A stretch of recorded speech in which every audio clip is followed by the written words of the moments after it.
தம்பி நித்துப்பா தம்பி என்ன அப்படி கொஞ்சம் விட்டுறியா? ஐயா நான் பஸ் ஸ்டாண்ட் வரையும் தான் போறேன். அட அங்கதான்ப்பா நான் இறங்கணும். அப்போ உட்காருங்க, பார்த்து உட்காருங்க.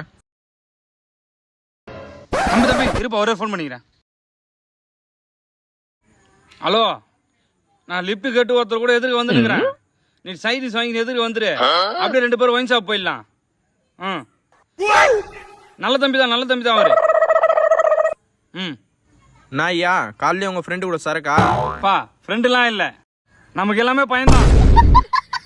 நான் ஐயா பையனா? ஆமா, நாங்க குவார்டர்லயே மூஞ்ச கழுவுவோம், பீர்ல தான் பல்ல வளர்க்குவோம், புல்லுல தான் குளிப்போம். போலாம் ஐயா? போலாம். நீ என்ன மச்சாங்க? டேய் இந்த தம்பி அப்புறம் உனக்கு தெரியும்? ஓ, நான் லவ் பண்ற சொன்னல, அந்த பொண்ணோட அண்ணன் என்ன எல்லாம் நான் செஞ்சப்பா.